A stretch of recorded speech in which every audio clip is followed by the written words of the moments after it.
Hello, welcome to the channel. My name is Josh West with Cellar Door Sound. Today I have an awesome video and one I've been so excited about, how to communicate with a musician or an artist about in-ears. There's so much when it comes to in-ears and communicating and understanding each other in in-ears. It's kind of it's a long process of understanding and experience, but I have kind of 4 tips and methods that I use to kind of set the foundation with artists before we even kind of begin working on the show. So number 1, this is especially if you have an artist that's brand new to working on in-ears. They usually have no idea what they want. They have no idea what to even tell you what they want. A lot of them worry about certain things being acceptable or unacceptable or whatever the case may be. So what I do to kind of preempt all this is I'll go in beforehand and I'll set them up a good mix. So especially if it's a singer, if you have a band rehearsal, or you can do virtual sound check and record a rehearsal, I like to play back everything, go and listen to each mix, and if I know somebody hasn't really worked with in-ears, I'll give them a really good starter mix. So I'll grab their microphone, make sure that's really good and clear and EQ'd and sounds good, and then I'll kind of mix in the band. You're not looking for a CD mix here, of course. You want your number 1 priority, if it's a singer, to be the vocalist, or the guitarist, the guitars, and then kind of just put some nice instruments in there, some good stuff for timing and pitch, piano and stuff like that, just to kind of give them a feel of what a decent in-ear mix sounds like. The number 2 thing is to explain to them the water bottle idea. What is the water bottle idea? Everywhere I go, every rehearsal I do, every show I do, coffee shop, anywhere I go in just my life, I always have a water bottle, and it's something that has just it has turned into what I call the bottle idea. And it's basically kind of a visualization, an analogy to explain to them how the audio system works, how their in-ears work, even how floor wedges work. And it's just so useful because most people don't truly understand what distortion is and limiting and compression and all that stuff. So I just kind of explained to them that, a water bottle, you can only fill it with a certain amount of water. Once you get to the top of the water bottle, the water starts spilling all over the place, and you don't want that, right? So you're never going to put more water than what's allowed in this bottle, right? It's the same thing with mixing in-ears. Your ears are kind of like this water bottle. So you start with, let's just say you're making your own in-ear mix, and you start adding a little bit of drums, then you add some guitars and piano and adding all these things as your water bottle is getting full, and then you add your vocal, which usually takes up the majority of this water bottle. Well, once you have that mix and it's already pretty full and you want something louder, you start turning things up and turning up your vocal, and then all of a sudden the water spills everywhere and goes all over the place, and that is called distortion, and you don't want that, of course. So it's so funny because so many light bulbs have gone off in especially vocalists' heads when they hear this and understand what that is. And I've had so many singers come after me after the rehearsal, and they're like, Josh, I don't know what happened. Like, I was on stage and I spilt my water bottle all over the place.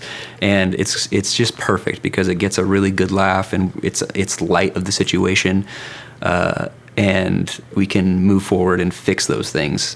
Whereas the counter to that is, Josh, I don't know, I'm trying to turn it up, I can't hear, I'm getting frustrated, and they get all frustrated, which does happen. But having this water bottle thing is so perfect because it kind of lays this foundation of understanding between you and a singer or musician, which is so great. So use this.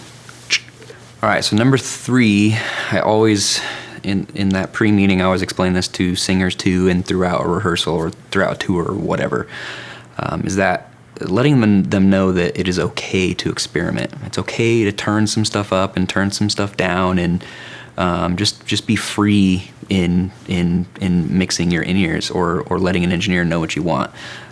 This is definitely more beneficial in rehearsals, but some people get stuck and they kind of just turn some stuff up and they're afraid and don't want to change anything and don't want to mess with anything, and they get very limited to to what they think in-ears could be like, and it usually leads to a pretty horrible mix.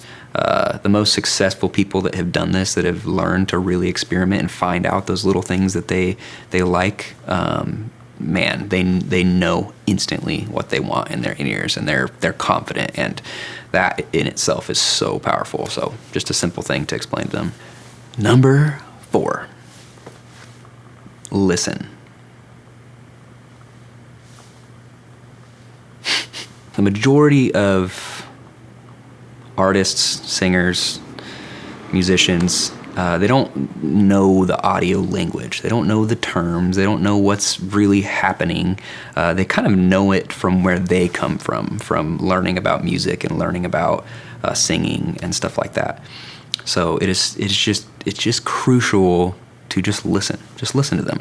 So when you practice listening to them, it goes such a long way in you learning how to decipher your artist, how to decipher what they're saying and things they're saying. You both kind of start to get this communication going without just throwing tons of terms at them and expecting them to just understand. Like, I feel like as an in-ear engineer especially, it's your job to set them up for success, to be on stage. Like, it is their job to sing. I mean, of course they have to learn stuff too, but it's part of your job to listen to them and decipher, and that goes so long, and it's a huge thing in gaining their trust. And trust, I feel like, is the most important thing that you can have working with people in general, but especially an artist that you have on stage. Once you lose someone's trust, once you lose an artist's trust, it is so hard to get it back. And all of these things I say won't even matter, because once that trust is gone, they're not going to trust you to make the correct decision for them or to help them and steer them towards their success with their ears, with their mixes. So to me, that's probably the most important thing out of all of them that I just said here is to gain their trust, listen to them, and that one tiny little detail will set you up and set you both up in success. Thank you so much for watching this video, for listening to me talk. If you enjoyed it, like it, subscribe it. There's some links down below. If you have any questions on any of this stuff, or you'd like me to kind of go forward, or you want to know more about in-ear mixing or anything like that, just write some questions down below, comments down below, and I can make some more videos. Thank you so much for listening, and go make some great audio. Peace.